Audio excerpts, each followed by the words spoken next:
In this video, we're going to go over sections 3.1 and 3.2. Chapter 3 is all about displaying and summarizing quantitative variables. And like we saw in Chapter 1, a quantitative variable is a number with units. So we're going to start by looking at this table. It shows the monthly average stock price for 6 years before the 2008 financial crisis for the company AIG. Now, looking at this, it's just a list of numbers. It's kind of hard to tell very much from the table. I can see that there are some values in the 50s, there are some in the 60s, there are some in the 70s, but it's hard for me to really get a good sense of, what the data is because it's a lot of numbers. So we're going to make a display to help us see the data a little bit better. And the display that we're going to make for a quantitative variable is called a histogram. So for a histogram, what we're going to do for the x-axis is we're going to divide the data up into ranges called bins. And each bin here for this data is going to be a range of $4.99. So for example, $45 to $49.99, we have $60 to $64.99. All of the bins need to be the same width. And then for each bin, we count up how many times a number appears in that range. So for example, there are two numbers in our data between $45 and $49.99. If I look at my data, I can see they are right here in February and March of 2003. Those two numbers are between $45 and $49.99. So that's my frequency.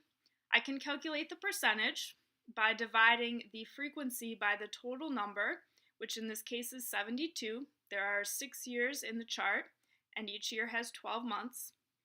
So we have a total of 72 data values. So divide the frequency by 72 to get the relative frequency or percent. And then this is my histogram.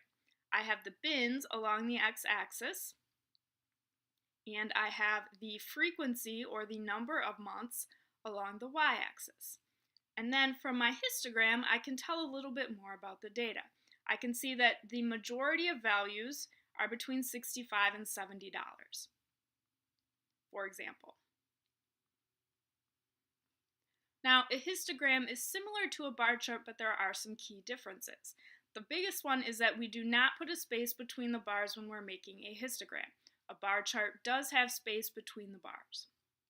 Another difference is that in a bar chart, each category is represented by one bar, whereas in a histogram, one bar represents a range of values. So the values might not be exactly the same numbers, but anything between, for example, between 55 and $59.99, there are probably different values, but they're both going to be in that same bar.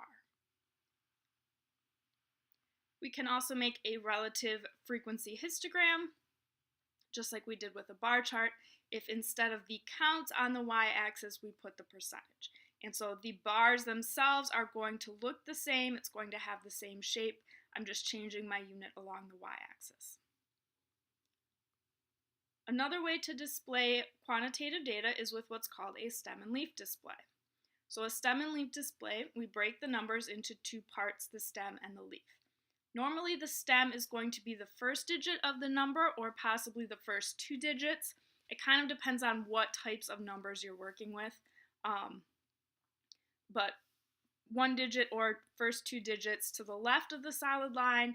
To the right we have the ones place, which makes the leaves. And then we list each leaf to the right of the solid line, and we put them in order from smallest to largest. If a number appears twice, we put it in the stem and leaf display twice. So we're going to make an example for this data set here. So what I need to do first is identify what my stems are going to be. So I have numbers in the 20s, 30s, and 40s.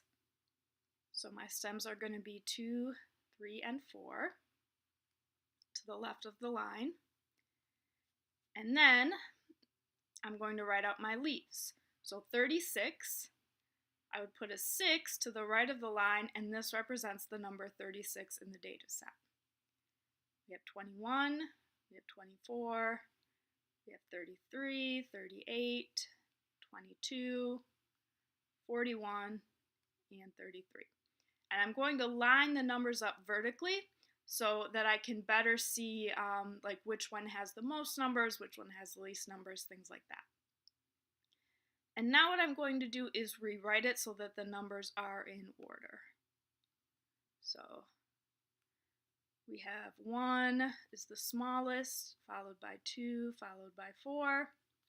We have 3 is the smallest, 33, 33, and then 6, and then 8, and all we have for the 40s is 1. So that's what the stem and leaf display should look like.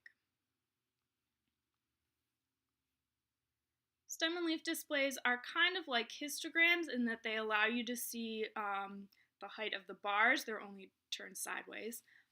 But when you have a stem and leaf display, you can see the individual values. So for example, in this stem and leaf display, I can see that the value 53 happened right here. Whereas when I look at a histogram, I can't see that there's a value of 53. All I can see is the number of values that happen between 50 and 55. Now, this stem and leaf display is a little bit different because this has what's called split stems. So like as you see here, I have 2 rows of 60. And that's because there are so many values, it's helpful to break it up into sets of 2, just because otherwise it would be a really long list of numbers. So if you notice, this is 0 through 4 right here in the top row, and the bottom row is 5 through 9. This is the AIG data from earlier. One thing to note about this data is that it's truncated, so instead of rounding to the nearest whole number, if I go back up to my data up here, instead of rounding to the nearest whole number, what they did is they just cut off the number after the decimal point. So for example, I have this 70.93 here. They just recorded that as a 70.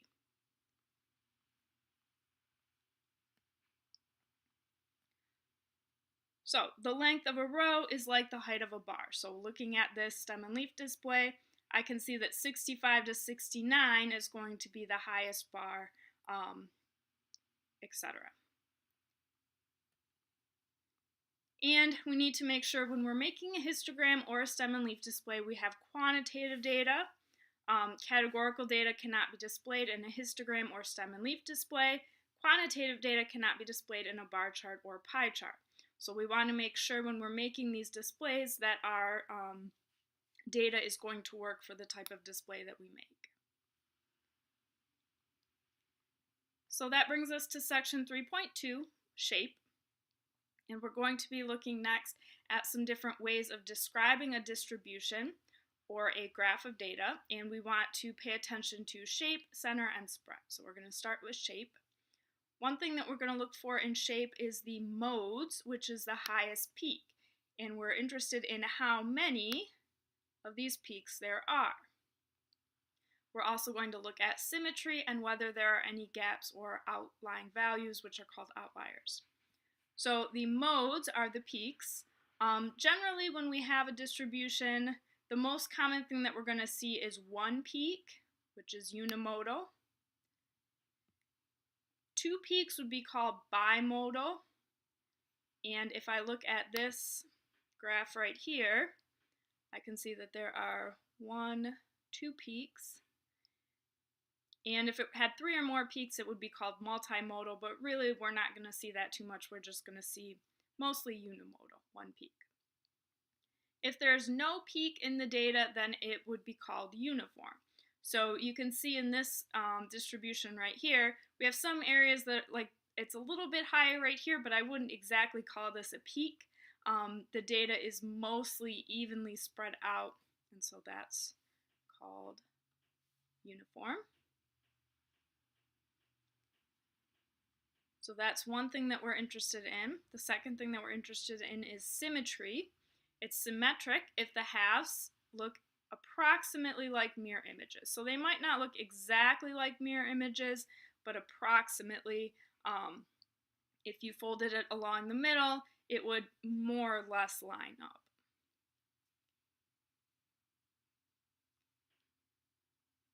We could also have a tail on our distribution, which is the thin kind of end of it. If one tail stretches out further than the other, then it's said to be skewed, and so it's not symmetric if it's skewed. This distribution is skewed to the right, and so we have the tail right here. This distribution doesn't have quite as long of a tail, but it's skewed to the left. And so we have a little bit of a tail on this left side.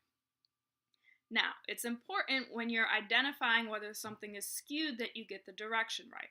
Skewed to the left means the tail is on the left. Skewed to the right means the tail is on the right. So you want to make sure that you're not getting that confused, because it's not where the bulk of the data is, it's where the tail is. So in this purple graph, most of my data is here on the left side, but this is skewed to the right because the tail is on the right side. Skew side is the side of the tail. Another thing that we want to look at is whether or not there are outliers. Outliers are much higher or much lower than the rest of the data. For example, if I listed the personal wealth of Americans, Bill Gates would be an outlier because he has significantly more wealth than most people. Outliers may or may not be an error in the data. So in the case of Bill Gates, that's not an error. He actually has that much more money than everyone else. But sometimes an outlier might be a case where like somebody entered a number wrong, maybe they added an extra zero or something like that. So it could just be a mistake in your data entry.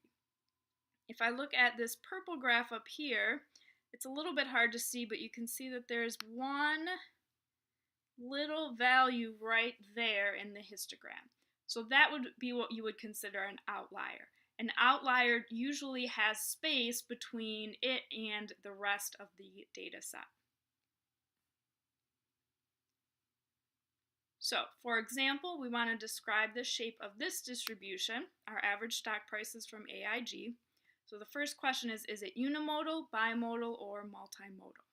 So I see one peak here,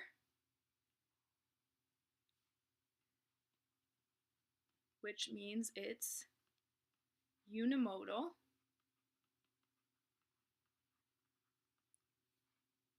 Is it skewed right, skewed left, or symmetric? Now this is a little bit tricky.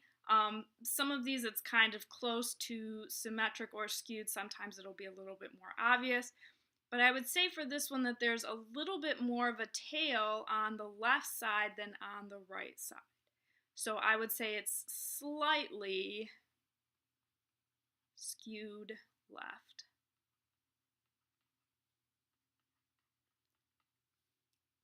Because there's a slight tail on the left side. And then the third question, are there any outliers? I don't really see any numbers that are separated from the rest of the data. So I would say that there are no outliers.